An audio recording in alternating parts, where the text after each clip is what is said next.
untuk masuk dalam pikiran Tuhan, hati Tuhan yang sesungguhnya di dalam hidup kamu. Jesus,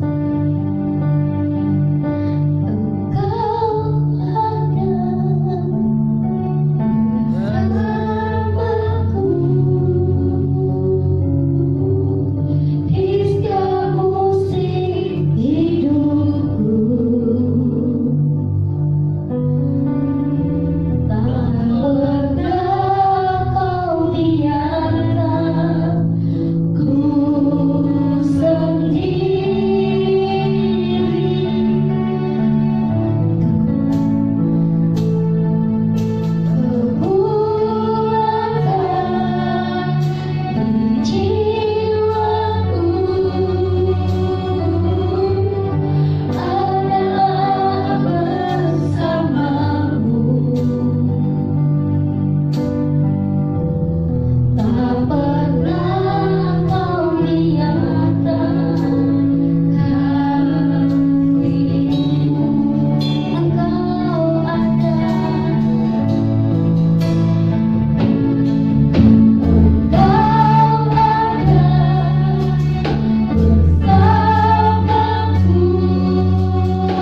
bersyukur Tuhan buat hari-hari yang terakhir ini, di mana Tuhan bawa kami untuk mengerti apa maksud dan rencana-Mu menjelang kedatangan. Kami telah masuk hadirat-Mu dengan pujian dan penyembahan. Terima kasih Tuhan untuk dimensi yang baru, hal-hal yang baru, perkara yang baru yang sedang Kau nyatakan depan kami. Untuk itu kami berdoa buat setiap umat-Mu yang di rumah-rumah, bahkan setiap yang menonton video ini, biar mereka menangkap Tuhan pesan-pesan Tuhan, sehingga menerapkan hidupnya, mempersiapkan hidupnya untuk kedatangan-Mu yang kedua. Sehingga kami bersama-sama dengan Engkau Tuhan, kami mau dengar firman-Mu, urapi kami semua di dalam nama Yesus. Haleluya, amin. Shalom semua jemaat Tuhan yang di rumah-rumah, bahkan semua yang menonton video ini. Kita telah lama kita tidak beribadah bersama-sama di gereja, tapi Tuhan tetap ada. Tuhan tetap menyertai kita. Tuhan itu ada dalam setiap keadaan. Tuhan itu, waktu kita memanggil Tuhan, Dia ada apapun keadaan kita. Makanya saya mau katakan buat setiap kita harus fokus, karena hari-hari ini bukan hari-hari yang biasa. Hari-hari yang dibawa Tuhan kita masuk dimensi yang baru. Secara akal pikiran kita tidak bisa mengerti, tetapi kalau kita berdoa, kita masuk di alam roh, Tuhan akan bawa kita sekalipun sulit. Amin. Tetap kuat, tetap semangat. Saya akan bacakan firman Tuhan buat kita, yaitu Yesaya 43 ayat 18 sampai 21. Firman-Nya, janganlah ingat-ingat hal-hal yang dahulu, dan janganlah perhatikan hal-hal yang dari zaman purbakala. Lihat, aku hendak membuat sesuatu yang baru, yang sekarang sudah tumbuh. Belumkah kamu mengetahuinya? Ya, aku hendak membuat jalan di padang gurun dan sungai-sungai di padang belantara. Binatang hutan akan memuliakan aku, serigala dan burung unta, sebab aku telah membuat air memancar di padang gurun dan sungai-sungai di padang belantara, untuk memberi minum umat pilihanku, umat yang telah kubentuk bagiku, akan memberitakan kemasuranku. Kita hari-hari ini saya mau katakan buat kita, Tuhan yang membuat keadaan seperti di padang gurun, karena Tuhan akan membuat dimensi yang baru. Tuhan akan membuat sesuatu hal-hal yang daripada protokol daripada Tuhan. Nah, hari-hari yang sulit, keadaan lewat COVID-19 itu adalah merupakan padang gurun. Keadaan yang sulit, di padang gurun tidak ada kehidupan, tapi kita lihat janji Tuhan, yaitu Tuhan berkata, aku hendak membuat sesuatu yang baru, dan sekarang sudah tumbuh. Belumkah kamu mengetahuinya? Saya percaya jika saudara berdoa menanti-nanti Tuhan, saudara tahu itu. Saudara tahu akan banyak orang datang kepada Tuhan. Binatang hutan akan memuliakan aku. Saudara tahu binatang hutan? Binatang hutan itu susah ditangkap. Dan lihat, serigala itu begitu buas. Tapi dikatakan, dan burung unta akan memuliakan aku. Hari-hari ini adalah jiwa-jiwa yang susah ditangkap, seperti serigala, seperti burung unta, dia akan datang kepada Tuhan. Karena Tuhan berjanji, aku akan memancarkan air. Air itu berbicara Roh Kudus, saudara. Roh Kudus akan memancar hari-hari ini. Roh Kudus begitu akan membuat bahkan sungai-sungai di padang gurun. Tapi saya mau katakan setiap kita umat Tuhan, supaya kita bisa menangkap, supaya kita pemulihan terjadi, diberkati oleh Tuhan. Yang pertama, Tuhan katakan adalah jangan ingat-ingat hal-hal yang dahulu. Saya mau katakan Tuhan tidak suka melihat ke belakang. Jangan lihat hal-hal yang dahulu. Bagaimanapun keadaanmu dulu, bagaimanapun kesaksianmu dulu, buruk atau baiknya, jangan engkau bangga-banggakan waktu engkau diberkati dulu. Jangan engkau begitu membuat engkau mundur karena keadaanmu tidak baik dulu, pengalaman hidupmu tidak baik. Tuhan tidak suka. Makanya saya mau katakan buat kita, jangan ingat-ingat yang dahulu. Bahkan dikatakan, lebih lagi Tuhan katakan, dan jangan perhatikan hal-hal yang dari zaman purbakala. Purbakala berbicara tentang yang sudah lama.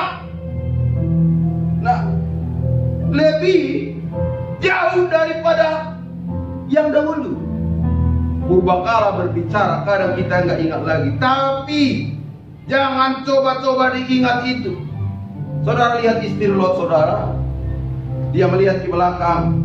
Makanya Tuhan tidak mau kita melihat ke belakang. Kita harus fokus seperti pelari. Pelari itu dia harus punya mata yang melihat bagaimana garis finish. Sekalipun dia tidak melihat garis finish, tapi di matanya sudah garis finish. Untuk itu saya katakan setiap kita, semua jemaat yang di rumah-rumah, bagaimanapun keadaan, jangan lihat kamu keadaanmu sekarang. Lihat, Tuhan membuat sesuatu yang baru. Amin. Jika engkau saudara percaya itu saudara akan bangkit. Kenapa saya mau katakan? Karena janji Tuhan akan digenapi bagi setiap orang yang fokus. Janji Tuhan hal-hal yang baru. Hal-hal yang baru masuk dimensi yang baru. Masuk ke kamarmu dan berdoa cari Tuhan. Nah, mulai angkat pujian dan penyembahan, fokus kepada Tuhan. Semua memang itu dalam dunia ini seringkali mendukung kita tentang kebutuhan kita. Tapi saya mau katakan kebutuhan itu adalah dari Tuhan. Kebutuhan kita itu Tuhan bisa lakukan, bisa gagalkan. Karena itu kalau kita tahu semuanya sumbernya dari Tuhan, bukankah kita mempersiapkan hidup kita? Ini adalah tahun dimensi yang baru. Adalah yang sukar dipahami. Tetapi saya percaya saudara rindu akan diberkati Tuhan. Jika saudara rindu akan diberkati Tuhan, lihat kata Tuhan, aku membuat sesuatu yang baru. Belumkah engkau mengetahuinya? Aku membuat jalan di padang gurun. Jika engkau mengalami keadaanmu sulit seperti di padang gurun, Tuhan berkata, aku membuat jalan bagimu. Katakan kepada keluargamu, kepada istrimu, kepada anakmu, Tuhan membuat jalan yang baru buat kita. Amin. Bagi semua yang di rumah-rumah yang mendengar video ini, pastikan saudara bahwa engkau sedang menanti-nanti Tuhan, sedang berjalan, memandang fokus kepada Tuhan. Karena hari-hari ini kalau kita nggak fokus saudara, karena ini hari-hari yang sulit, kita nggak mengerti. Tapi saya percaya saudara akan mengerti ini. Siap-siap akan diberkati Tuhan. Amin. Siap-siap mengalami pencurahan Roh Kudus. Ini janji-janji Tuhan akan digenapi bagi semua anak-anak Tuhan yang sungguh-sungguh. Kita akan lihat Pentakosta yang ketiga. Indonesia akan dilawat Tuhan. Itu bukan perbuatan oleh manusia, bukan karena hamba Tuhan, tapi waktunya Tuhan. Sehingga Tuhan izinkan COVID-19, Tuhan izinkan padang gurun, karena Tuhan melakukan perkara yang dahsyat. Karena itu saya mau katakan, setiap kita, supaya kita diberkati Tuhan, saya ingatkan kembali, jangan ingat-ingat hal-hal yang dahulu, artinya yang di belakang. Dan jangan perhatikan hal-hal yang zaman purbakala. Lihat, aku membuat sesuatu yang baru. Jalan akan dibuka bagi keluargamu. Saudara yang tidak bekerja, saudara yang sakit, apapun yang kau alami, pastikan Tuhan sanggup melakukan segala perkara. Tuhan akan buka jalan bagimu. Amin. Amin. Semua yang di rumah-rumah, saya percaya jika saudara menangkap ini, saudara akan diberkati. Saya akan berdoa buat saudara. Mari angkat tanganmu saudara. Bapak, aku mau lepaskan berkat Aku melepaskan pewahyuan yang baru bagi setiap mereka. Roh Kudus mengalirlah bagi setiap mereka yang buka hati. Ada sesuatu kegerakan yang terjadi bagi setiap mendengar video ini. Bagi setiap mereka yang di rumah-rumah, keluarga akan dipulihkan. Yang belum bekerja akan dapat pekerjaan. Bahkan yang sakit akan disembuhkan. Terima kasih Tuhan. Jiwa-jiwa akan datang kepada Tuhan. Terima kasih Tuhan. Kami akan dipakai Tuhan. Setiap mereka yang persiapkan hidupnya akan dipakai Tuhan. Ini hidup kami Tuhan. Kami siap dipakai oleh Tuhan. Terpujilah Engkau Tuhan. Dalam nama Yesus. Dalam nama Yesus kami berdoa dan mengucap syukur. Haleluya. Haleluya. Amin. Saudara yang di rumah-rumah, tetap semangat, tetap kuat. Amin.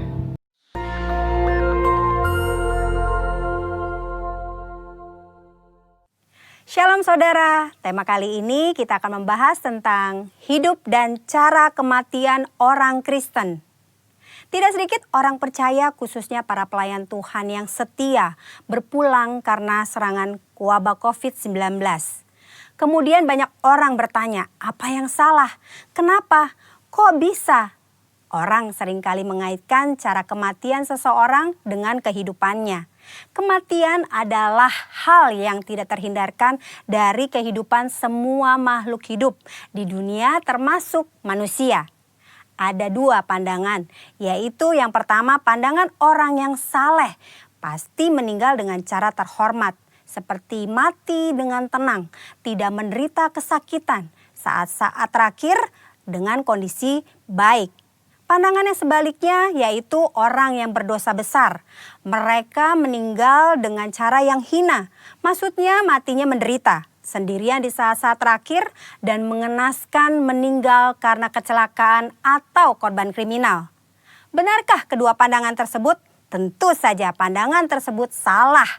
Alkitab mencatat Tuhan Yesus sendiri diperhadapkan dengan pertanyaan dan situasi yang mirip. Dalam Lukas 13 ayat 1 sampai dengan 5 terjadi peristiwa matinya peziarah di Yerusalem yang dibunuh oleh Pilatus dan darahnya dicampur dengan korban darah yang akan dipersembahkan. Peristiwa yang kedua adalah orang-orang Galilea mati tertimpa menara dekat Siloam. Dua peristiwa ini membuat orang-orang bertanya, dosa besar apa yang telah dilakukan oleh kedua kelompok ini? Hingga mereka meninggal dengan cara yang mengenaskan. Saat itu juga Yesus menegur mereka bahwa hal itu terjadi bukan karena mereka lebih berdosa. Dosa dan kesalahan atau konsekuensi yang dibuat oleh manusia bisa saja mengakibatkan penderitaan dan mati dengan mengenaskan. Tetapi mengatakan semua orang yang mati dengan tidak enak dan mengenaskan adalah orang yang lebih berdosa, itu pendapat yang salah. Apalagi mengaitkan dengan kualitas kerohanian mereka. Tuhan Yesus mengajarkan di Lukas 13 ayat 1 sampai dengan 5. Yang pertama, cara mati seseorang tidak menunjukkan kualitas hidupnya. Mungkin saja orang yang berdosa bisa mati atau meninggal dengan cara yang tidak enak dan menderita. Tetapi bukan selalu bila seseorang meninggal dengan cara yang tidak enak, artinya pasti karena ada dosa besar yang dilakukan. Jangan mengaitkan cara kematian seseorang dengan kualitas hidupnya. Yesus berkata dengan tegas, jikalau tidak bertobat bisa binasa dengan cara yang tidak enak, bahkan menderita untuk selama-lamanya. Yesus menekankan bahwa penting diperhatikan adalah pertobatan, bukan cara meninggal seseorang. Yang kedua, kualitas hidup seseorang akan berkonsekuensi pada kekekalan. Selain pertobatan, hal yang sama penting adalah menghasilkan buah-buah dalam hidup. Perhatikan perumpamaan pemilik kebun anggur dalam Lukas 13 ayat 6 sampai dengan 9. Si pemilik kebun anggur mengetahui bahwa ada pohon anggur yang tidak berbuah dan ia memberi perintah untuk ditebang. Namun si pengelola kebun meminta kesempatan untuk pohon itu dibiarkan hidup. Dan jika sudah diberi kesempatan masih tidak berbuah, pohon itu segera ditebang. Maksudnya adalah kita masih hidup. Artinya kita diberi kesempatan untuk mengalami pertobatan dan menghasilkan buah. Jika tidak, kita akan dibinasakan. Waktu yang Tuhan berikan harus kita responi dengan pertobatan dan berbuah. Saudara, jangan salah fokus dengan mempertanyakan bagaimana cara seseorang meninggal. Sebaiknya kita meresponi kesempatan hidup yang Tuhan berikan. Yang pertama, kita fokus pada pertobatan dan menjalani hidup yang menghasilkan buah, agar kita tidak mengalami hukuman dan penderitaan kekal.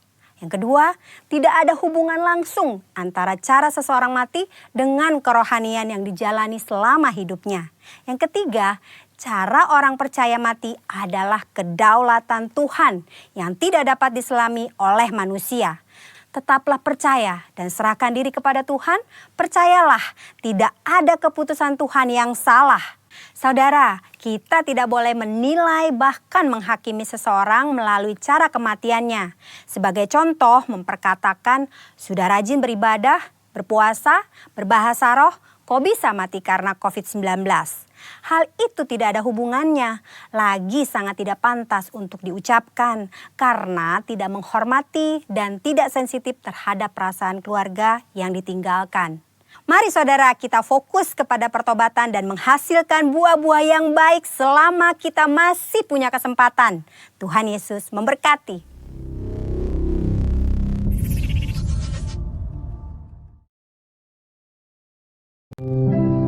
Bapak Ibu yang di rumah-rumah, mari kita bersatu dalam doa. Kita bawa bangsa dan negara ini kepada Tuhan. Bapa yang kami kenal di dalam nama Yesus, kami mengucap syukur ya Tuhan atas segala kebaikan demi kebaikan yang Tuhan berikan bagi kami. Hari ini Tuhan, kami bersatu hati membawa bangsa dan negara kami ke dalam tangan-Mu. Kiranya kasih Allah mengalir atas bangsa kami, memenuhi bangsa kami Tuhan, dari Sabang sampai Merauke. Kami percaya bangsa kami ada di dalam pikiran Tuhan, ada di dalam tangan Tuhan, bahkan ada di dalam rencana Tuhan. Terima kasih Bapa, rencana-Mu ajaib atas bangsa kami. Kami percaya hari-hari ini banyak mujizat demi mujizat terjadi atas bangsa kami. Banyak yang mencari Tuhan sebagai tempat pengharapan, bahkan sebagai tempat keselamatan mereka, jalan keselamatan mereka Tuhan. Terima kasih Bapa, orang-orang yang mengasihi-Mu hari-hari ini terus merendahkan diri di hadapan-Mu, mencari Tuhan, berbalik dari jalan-jalannya yang jahat, meminta belas kasih dari Tuhan atas bangsa kami. Kami percayakan bangsa kami ke dalam tangan Tuhan. Ada damai sejahtera atas bangsa kami, kebangkitan terjadi atas bangsa kami Tuhan. Ekonomi Indonesia dipulihkan. Terima kasih, jiwa-jiwa di Indonesia dipulihkan di dalam nama Yesus. Kami saat ini berdoa buat Bapak Presiden, Bapak Jokowi beserta Bapak Amin Ma'ruf, bahkan seluruh kabinet yang ada. Kami serahkan kepadamu, biarlah Tuhan terus campur tangan dalam setiap tugas dan pekerjaan mereka. Kami percayakan mereka kepadamu, bahwa roh yang daripada Tuhan berkuasa atas mereka, sehingga mereka boleh melakukan tugas mereka dengan takut akan Tuhan. Kami berdoa buat Bapak rohani kami, Bapak Niko Nyoto Harjo, beserta keempat wakilnya, Bapak Sem beserta ketiga wakilnya, Bapak Gembala kami di tempat ini, Bapak Johan Tambunan. Kami serahkan mereka kepadamu Tuhan. Kami percaya roh-Mu yang besar memenuhi setiap mereka, bahkan hidup mereka masuk di dalam rencana Tuhan, agenda Tuhan hari-hari ini. Terima kasih Tuhan, kekuatan yang daripada Tuhan melimpah, pengurapan yang dari Tuhan terus mengalir atas mereka, membawa mereka lebih lagi Tuhan. Terima kasih Bapa, terpuji nama-Mu, terpuji nama-Mu. Kami percaya gereja GBI Kali Berkat hari ke dalam tangan Tuhan. Hari-hari ini ambil bagian dalam penuaian yang terbesar dan yang terakhir di tempat ini. Roh Kudus terus berkarya di tempat ini. Dalam nama Yesus, kami berdoa dan mengucap syukur. Haleluya. Kiranya Engkau memberkati aku berlimpah-limpah dalam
Mari angkat tanganmu, kita akhiri ibadah kita.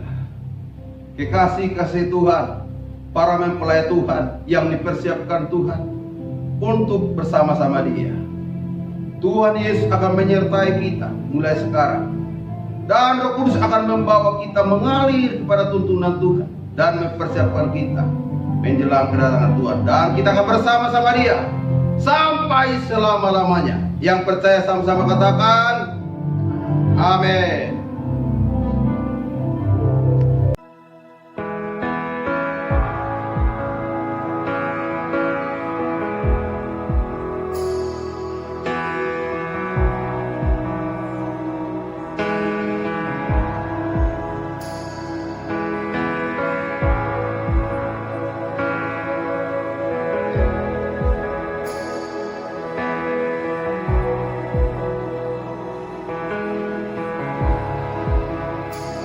You are here, moving in our midst. I worship you, I worship you. You are here, working in this place. I worship you, I worship you.